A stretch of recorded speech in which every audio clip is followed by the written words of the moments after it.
A few months ago I reviewed this, the Asetek Initium Wheelbase wheel and pedal combo, and loved it.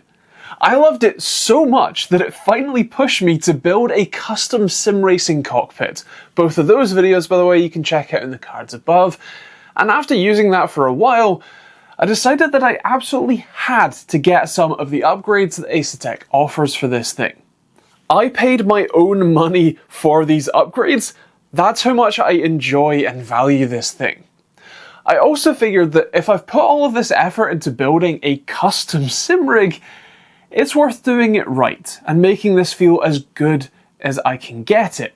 So with that in mind, what did I buy? I didn't technically go all out, since that's like $1,000 in upgrade parts for a $600 or £600 bundle, but I did get this, the load cell brake upgrade, the clutch pedal, the throttle spring upgrade, and this higher output power supply that takes the wheelbase from a maximum of 5.5 Newton meters to a wrist-snapping 8. The brake upgrade is by far the most important, as well, like using the pedals on the floor, the dual stage brake spring that comes stock on the pedals felt amazing. But the second that I mounted them to the rig, I just lost all feeling, and that makes games like Assetto Corsa particularly difficult. I'm hoping that the load cell upgrade should give me that feeling back. The same goes for the throttle spring upgrade, although I still have some feel in the throttle there, and that's a bit more linear anyway. This one is a little more in the nice to have camp, and for £100, I can understand if you'd rather skip it. But since I didn't, I can let you know how much of a difference it actually makes. The clutch pedal was also a must-have upgrade for me, as there are a bunch of games which you just can't really play well without some form of clutch control, and especially because I do enjoy a good rally game, having a clutch pedal there would help a lot. Finally, the power supply upgrade isn't really about the peak figure, like peak power or torque, but more about giving the servo motor in the wheelbase more headroom to give better, more detailed feedback.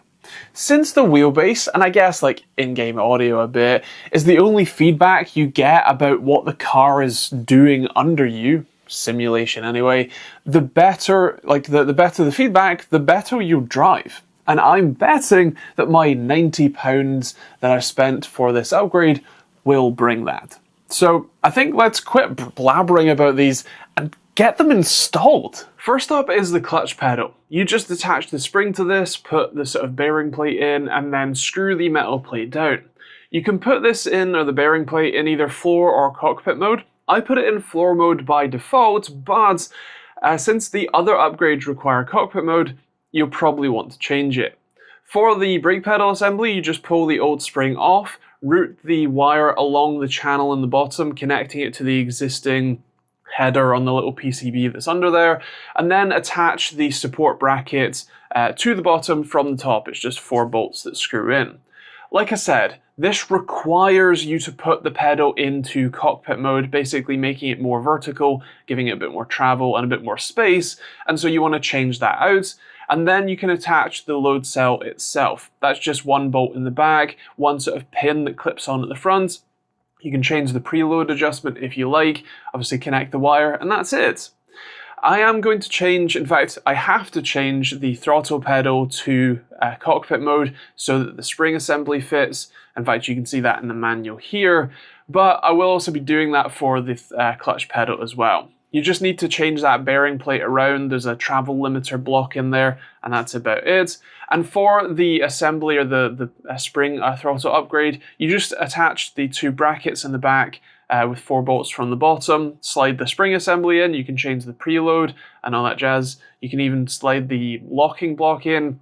That's about it. So with everything upgraded, remarkably the wheelbase power supply upgrade was the easiest one by far, because you just unplug the old one and plug the new one in.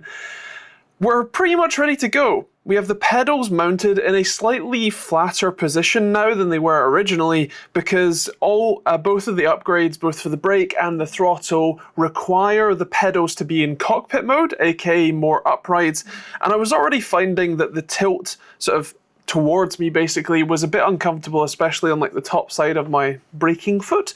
So this should be a little bit better. It's flatter, actually slightly angled away from me, which works better with these more upright pedals. So yeah, now we've got everything installed, let's give it a go. So now I have the clutch, you can see that I can actuate that just fine. I can even put it into first and I can floor it, and nothing happens because the clutch is down. Now, I've tried this literally once and it didn't go well, so let's try a hot start. A bit of wheel spin. Okay, that went better. It's so funny, if I have a clutch pedal, my brain defaults to you must use your right foot for braking. But if there's only two pedals, my brain brakes and left foot brakes, which is fine, and that works well in a race car. But it's just so funny how my brain changes between the two options.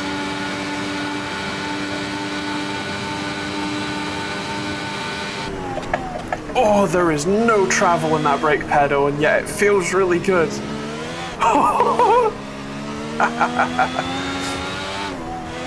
Slidey.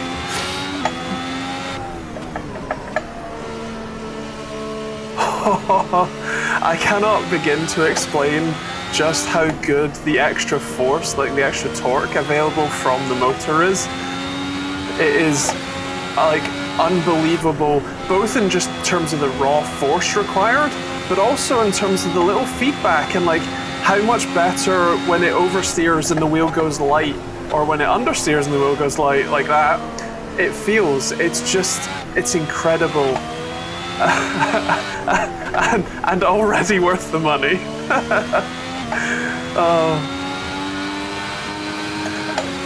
One thing that you might not be used to if you've only ever driven road cars is in most road cars your brake pedal has quite a lot of travel to it, and even as you apply more force, the pedal still moves a fair bit.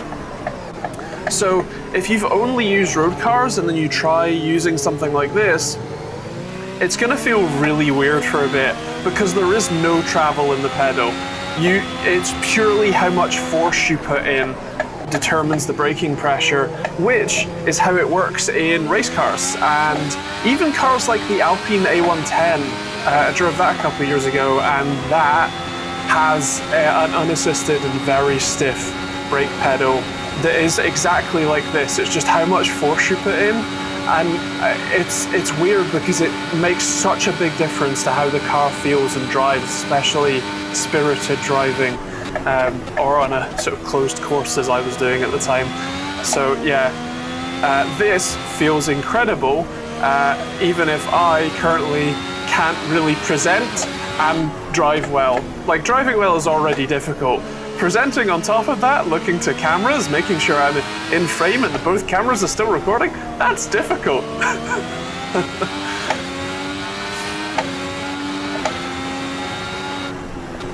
Oh, I should also say that the added spring, which I have only gone with the lightest spring for the throttle spring upgrade, makes another massive difference, unlike my driving ability. Because you have a lot more feedback to it. It feels, well, a lot stiffer, obviously, but it also feels a lot more direct and easier to know where you are in the travel. Also, because it's in the more upright mode, you have more travel, which means more space or distance to modulate, and so that feels really good too. I have slid the sort of travel limiter blocks in for both the throttle and the accelerator, so they do sort of stop at basically the same point. And obviously, like I said, with the brake pedal, there really is no movement. Like, if I hold onto the wheel, push myself back in the seat and really crank down, you get a bit of movement, but really I'm just flexing the plate, and so I might need to upgrade my mount a little bit with 2 extra bars in the middle for a bit more structure rigidity to give that better feel. But yeah, this is already incredible. Also, let's try drifting. Oh.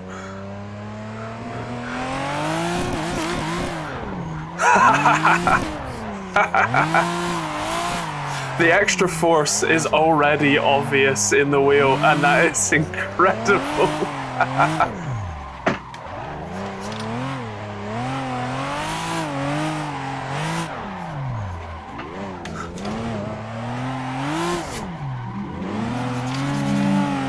Oh, I need to turn down the like self-centering strength. Nice bit of clutch kicking, which doesn't really work in low RPM second gear, but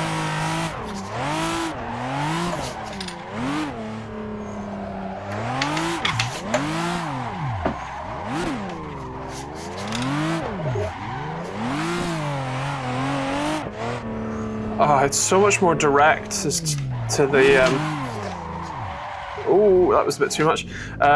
So much more direct to the feel of the throttle, like how much I'm putting in. Incredible. Ah, ha, ha, ha. That's difficult.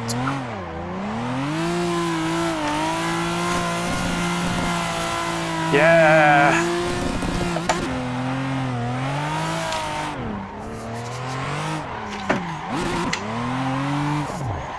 Oh, too much.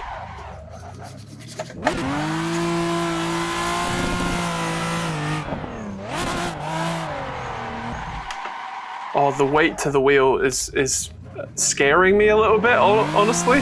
Especially this self-centering. Like, I don't want to grab hold of the wheel and control it, because I feel like it's going to snap my wrist.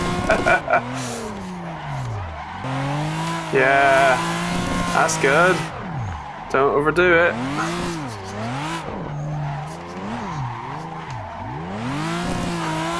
Yeah. Now switch back.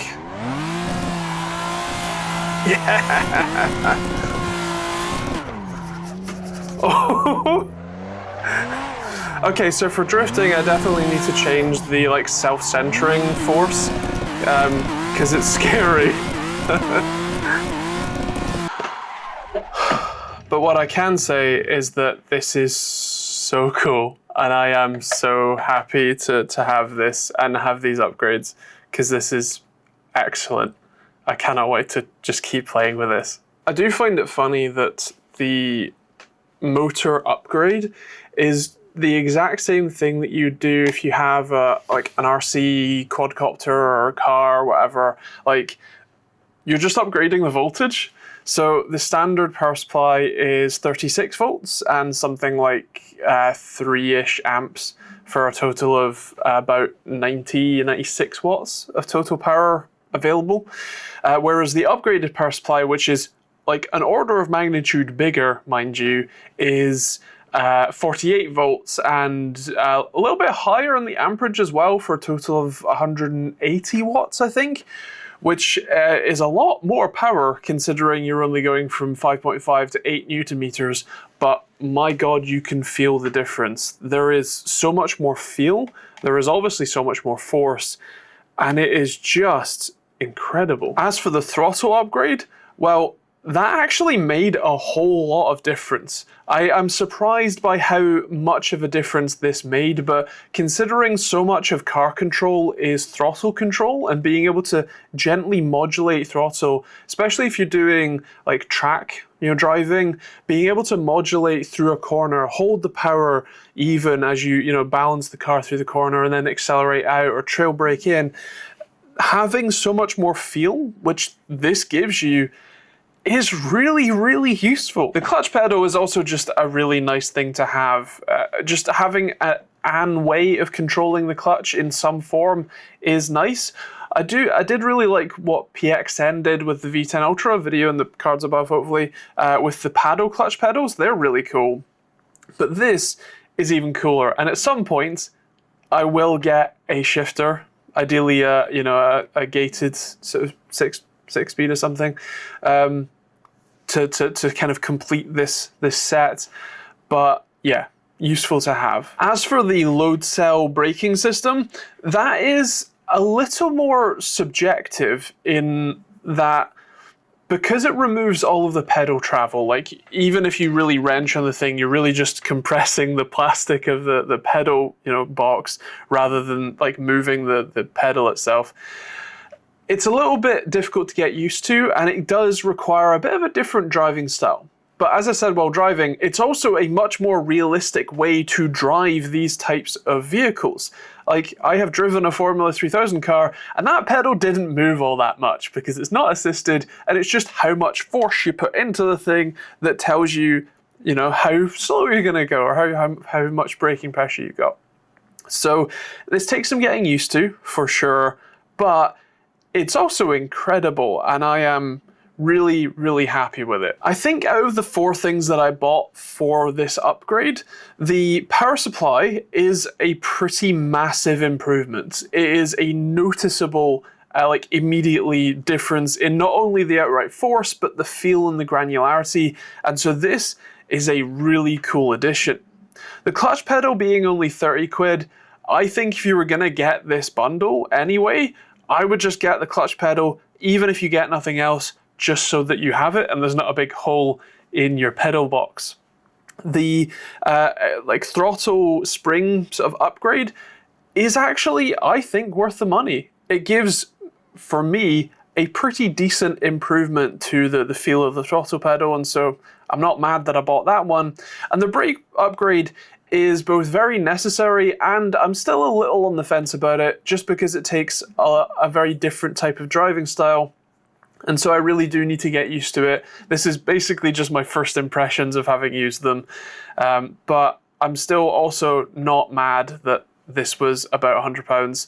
And in fact, I think I would argue that the brake pedal upgrade is the one of the more important ones out of the lot.